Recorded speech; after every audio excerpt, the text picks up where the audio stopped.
Bonjour tout le monde et bienvenue à l'espace Bernard-Marie Coltès Metz. Nous sommes aujourd'hui réunis avec Lifou Messika, sa directrice artistique, pour vous présenter la saison 23-24. Lifou, bonjour. Bonjour. Alors qu'est-ce qu'on va pouvoir découvrir tout au long de la saison 23-24 ? Alors cette saison 23-24 est particulière puisque 1998 date de l'ouverture du théâtre et 2023, ça fait tout pile 25 ans. Donc c'est la 25e saison de l'espace Bernard-Marie Coltès. Au cours de cette saison, nous allons avoir évidemment, comme à chaque anniversaire, des surprises qui s'émailleront tout au long de la saison. Parmi les nouveaux rendez-vous, nous avons un rendez-vous spécial avec Cirquéole et la classe préparatoire aux grandes écoles de cirque qui nous donne rendez-vous un vendredi par mois autour d'un apéro-cirque. Donc un moment convivial qui nous permettra de profiter de cet anniversaire.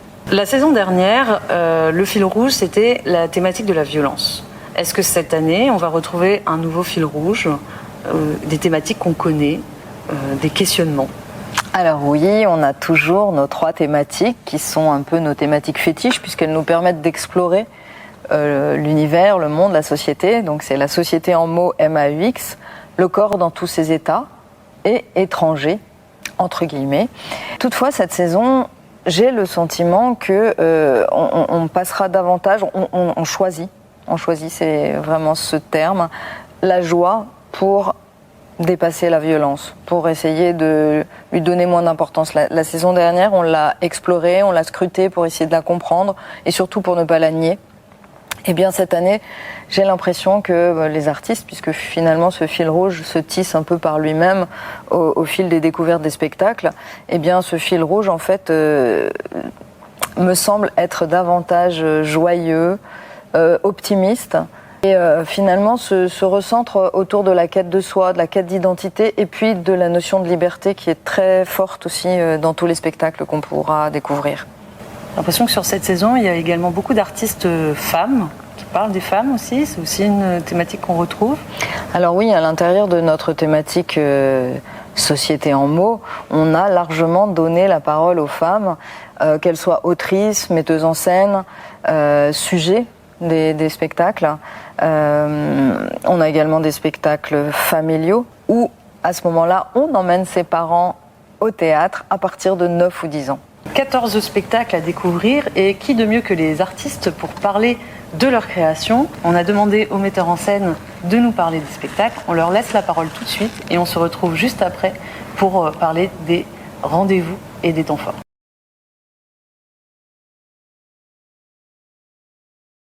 Adieu mes chers cons est une étrange comédie. Une comédie où 5 personnes sont convoquées dans une forêt par une lettre anonyme. Et tout l'objet du spectacle, ça va être de savoir pourquoi et par qui ils ont été convoqués.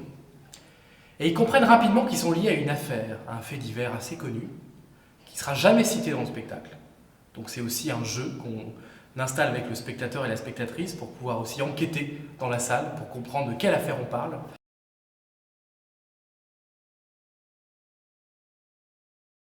Utopie Viande, c'est l'histoire de Eda, une jeune ministre ambitieuse, qui s'apprête à donner un discours dans lequel elle va annoncer que pour répondre à la catastrophe écologique, le gouvernement va interdire la viande. Voilà, ne plus manger de viande pour sauver l'humanité. Elle est soutenue donc par Auguste, son mari, un personnage un peu nihiliste, cynique, et Inès, une jeune fille au père qui admire énormément Eda, qui voit en elle celle qui va peut-être sauver l'humanité.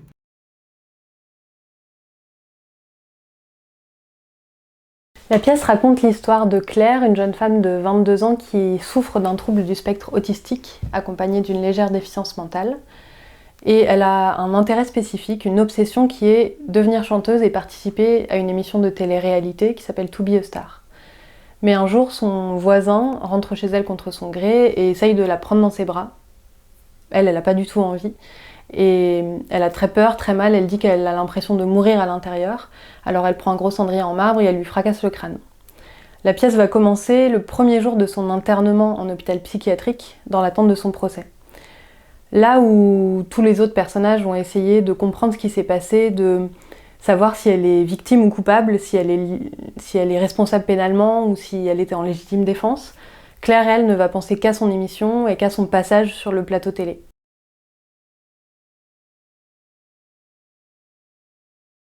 Nanook et moi, c'est l'histoire de Thomas, qui est un garçon d'une dizaine d'années, qui découvre le documentaire Nanook of the North, en français Nanook l'Esquimau. Et au début de ce documentaire, il y a une phrase qui indique que le sujet principal du documentaire est mort quelques années après le tournage. Et pour ce garçon, c'est la révélation que la mort existe, et ça le plonge dans une crise existentielle. Ses parents l'emmènent chez le docteur Zblod, qui n'est pas un docteur qui ausculte sa gorge ou ses oreilles, c'est un docteur à qui l'on parle. Et au fil des séances, de 7 séances, ils vont non pas vaincre la mort, mais apprendre à dénouer cette peur de cette chose qui fait intimement partie de la vie.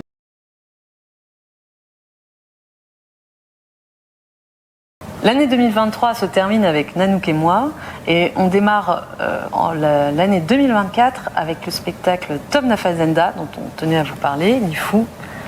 Oui, parce que Tom Nafazenda a plusieurs caractéristiques spéciales, puisque c'est notre spectacle international. Il sera donc en portugais brésilien, surtitré en français.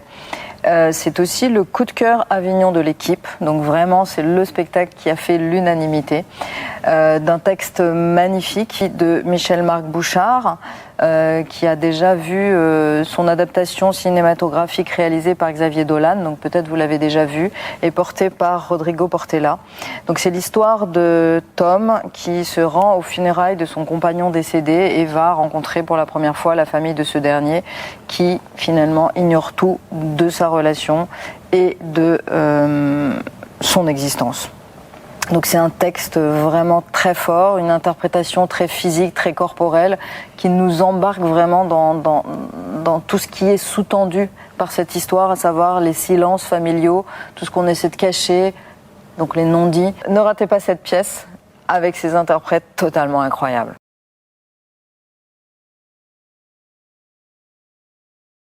La pièce est organisée autour de 2 pôles, 2 parties, à la fois très complémentaires et très distinctes sur le plan de l'écriture. Une première partie complètement documentaire, qui est une plongée assez singulière et assez originale, qui est le résultat d'une enquête. Si l'auteur Martin Bellemare a été amené à mener une enquête longue, précise autour d'Écra, c'est qu'il faut le reconnaître, il y a très peu d'informations qui circulent aujourd'hui sur le fonctionnement des centres de rétention administrative. On ne rentre pas dans un CRA aujourd'hui. D'ailleurs, à ma connaissance, il n'y a aucune action culturelle, aucune dynamique, en tout cas, qui puisse venir de l'extérieur, ce qui prouve effectivement cette volonté d'opacité et de secret autour du fonctionnement des CRA.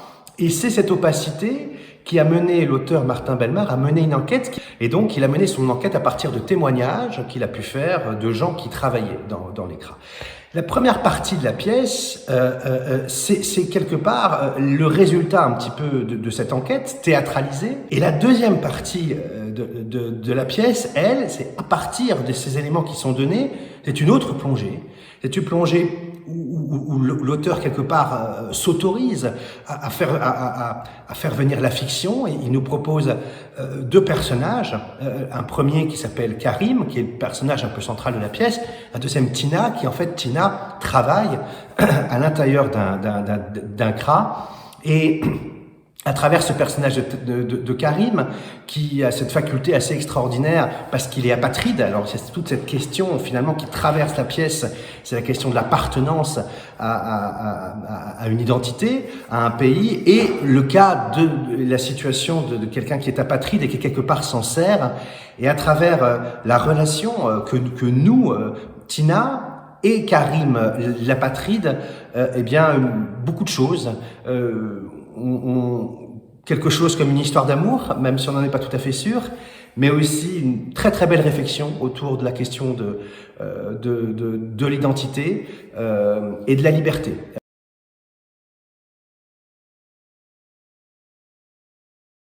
Ce spectacle s'inspire du conte de Perrault, La Barbe Bleue, et c'est l'histoire d'une jeune fille qui tombe amoureuse d'un homme, un homme repoussant et sur lequel il y a beaucoup de rumeurs, comme quoi c'est quelqu'un qui a eu des femmes qui ont disparu, quelqu'un de dangereux.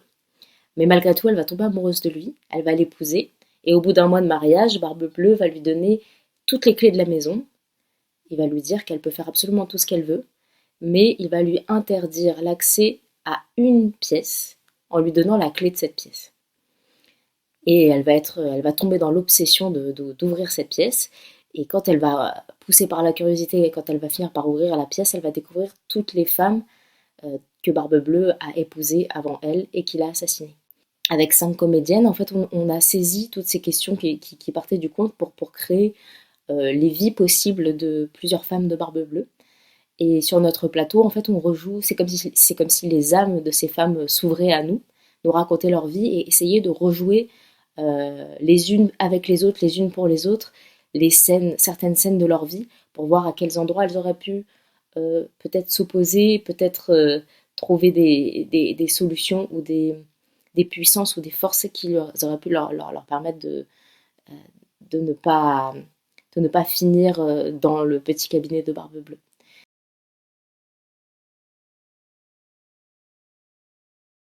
Je suis Gréco, c'est un spectacle musical qui va questionner l'identité d'une grande interprète et d'une icône, Juliette Gréco. En 1973, Juliette Gréco, elle va donner une interview dans l'émission Radioscopie de Jacques Chancel. Et c'est cette interview qui a été notre point de départ pour l'écriture avec la co-auteure, ma cousine Mazarine Pinjot. En effet, c'est une interview qui est surprenante de théâtralité parce qu'on voit Juliette Gréco se défendre de manière redoutable avec beaucoup d'humour, de fulgurance, de poésie, de silence et puis aussi avec l'interprétation de toutes ces chansons, elle défend sa propre légitimité en tant que personne. Et on voulait aborder cette écriture et ce spectacle sans que ce soit un récit linéaire ou un biopic sur Juliette Gréco. On voulait essayer de toucher l'intimité de Juliette Gréco et forcément, ça touche aussi notre propre intimité quand on voit une personne qui se défend et qui refuse d'être assignée une image.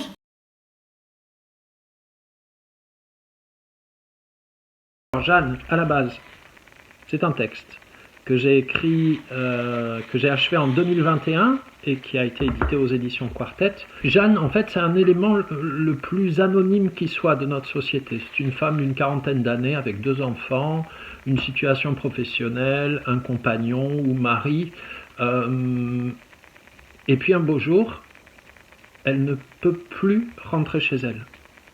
Physiquement parlant, elle ne peut plus rentrer chez elle. Et elle ne sait absolument pas pourquoi. Et c'est pas du tout burn-out, c'est pas du tout dépression, c'est autre chose. C'est autre chose. Et la pièce commence comme ça, donc on va suivre Jeanne dans l'exploration de son trajet. C'est une espèce de trajet un peu initiatique, assez étrange. Mais ça part de là, ça part d'un espèce de point aveugle comme ça, que tous les éléments de la société ont. J'ai l'impression, moi, que toutes et tous, on contient en germe cet arrêt-là, cette espèce de sidération, potentiellement un départ même. Donc ça explore quelqu'un qui se mettrait en retrait de la société et qui, tout en restant au cœur de la ville, petit à petit reconstruirait quelque chose. Et dans un aller-retour permanent entre le chemin intérieur et les paysages extérieurs.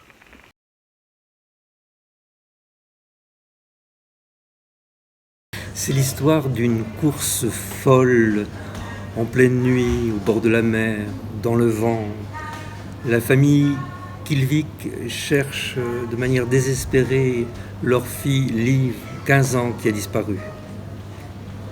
Et pourtant Liv leur parle, elle est tout à côté. Ils ne l'entendent pas. Et d'ailleurs, elle leur dit... quand je parlerai, vous m'aurez perdu pour de bon, parce que je vais vous mentir. Donc voilà, cette histoire commence par un silence familial, un secret. Liv ne peut pas parler à sa famille parce qu'ils sont peut-être trop fragiles ou ils ne sont pas prêts à l'entendre. Et souvent, comme dans toutes les familles, quand un silence survient, c'est qu'il y a une multitude d'autres silences antérieurs. Donc on va comme ça entrer dans cette famille, entrer dans le silence de cette famille. Dans le royaume de verre de la famille Kilvik, il y a beaucoup de délicatesse, beaucoup de verre, à l'image d'un grand lustre. Toute la famille se tient, voilà. Il y a des loyautés mutuelles. Et il y a surtout un grand couloir, l'aile droite, au bout duquel il y a une présence énigmatique qui est... L'enfant de verre. Voilà.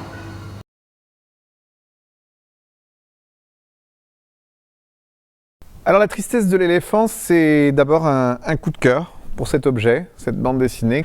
Une rencontre avec une histoire et un dessin, Nicolas Antona et Nina Jacquemin.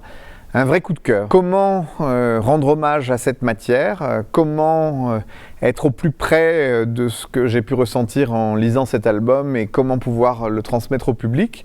Et donc j'ai eu envie de travailler avec de l'objet, de la marionnette, des aplats, du théâtre de papier.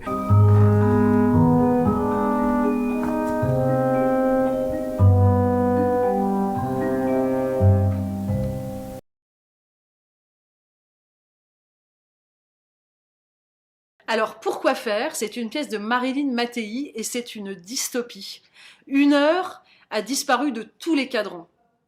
Et cette heure qui a disparu va déstabiliser complètement une famille, c'est-à-dire le père, la mère et le fils. Le fils, lui, il va décider de s'absenter du monde, de se retirer dans sa chambre, de ne plus rien faire. Les parents vont se retrouver face à face et vont être complètement déstabilisés et se poser la question de ce qu'ils ont fait de leur vie et ce qu'ils font de leur vie aujourd'hui. Ils vont essayer de retrouver le rythme d'avant sans jamais réussir à le retrouver et ça va complètement les déstabiliser. J'aime, c'est l'histoire d'une femme qui révèle qui elle aime pour apprivoiser qui elle est et découvrir sa multiplicité et trouver sa force. Elle entre dans un espace où la parole n'est pas contrainte, mais attendue et espérée. Et elle déroule le fil de son intimité, faite de toutes sortes d'étapes contradictoires, belles, étranges. Hernani on Air est une adaptation d'Hernani de Victor Hugo. Émilie Adler, présentatrice radio, vous invite dans son émission qui s'appelle Chuchote-moi à l'oreille. Vous enfilez un casque et vous assistez à cette émission en direct sur un plateau de théâtre. Son invité du jour, c'est Donia Sol, qui vient parler de la radicalité de son choix amoureux. Donia Sol, en racontant son histoire, convoque les personnages de Victor Hugo et c'est tout le drame d'Hernani qui se joue sous vos yeux. Ce spectacle immersif et sonore permet d'entendre les Alexandrins de Victor Hugo, mais vous donne aussi à comprendre, avec de la prose, une réécriture contemporaine de cette œuvre classique. Toute une programmation de spectacles à découvrir, mais pas que, puisque Lifou, dans ton projet, il y a cette notion de fabrique du citoyen qui implique de nouveaux projets. Est-ce que tu peux nous en parler un peu plus ? Oui, alors j'aimerais bien peut-être faire un petit rappel pour cette notion de fabrique du citoyen qui repose sur plusieurs fabriques. La fabrique de spectacle, qui est tout ce qui est accompagnement à la création, diffusion des spectacles, la fabrique de spectateurs et la fabrique de liens. Donc là, peut-être un petit focus sur la fabrique de spectacles, puisque en tant que scène conventionnée d'intérêt national, notre mission est d'accompagner la création. C'est ce que nous faisons avec les résidences. Nous permettons à des compagnies que nous choisissons de pouvoir bénéficier de notre outil qui est le théâtre pour pouvoir créer leur spectacle. Donc il y a un accompagnement financier parfois, un accompagnement technique, enfin il y a différentes formules. Mais toujours est-il que là, on est vraiment à ce moment-là plongé au cœur d'une fabrique de spectacles.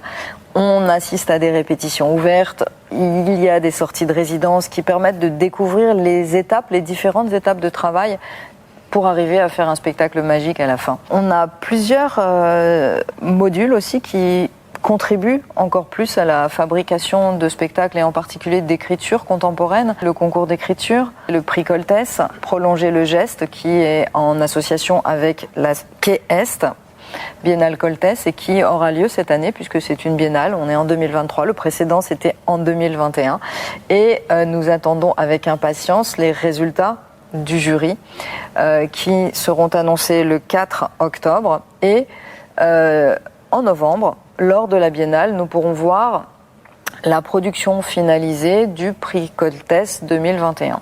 Donc ça, c'est aussi un moment très fort où on peut retrouver une véritable alliance, j'aurais envie de dire, une alliance du Grand Est, puisque les 4 directeurs et directrices des centres dramatiques nationaux participent aux mises en voix des 4 lauréats et nous proposent des lectures avec un marathon dans la ville et à l'espace Coltès. Donc j'insiste, là nous avons besoin aussi de vous pour partager ces lectures et que vous puissiez voter et choisir votre texte préféré qui sera présenté à la biennale suivante. C'est le prix Coltès. Il y a aussi Textes sans frontières. Textes sans frontières, 20e édition. 20e édition, 20 ans que ce dispositif existe. Donc un dispositif transfrontalier qui a pour objectif, dans un premier temps, de faire découvrir une culture à travers les dramaturgies du pays, des auteurs de ce pays ou de cette culture.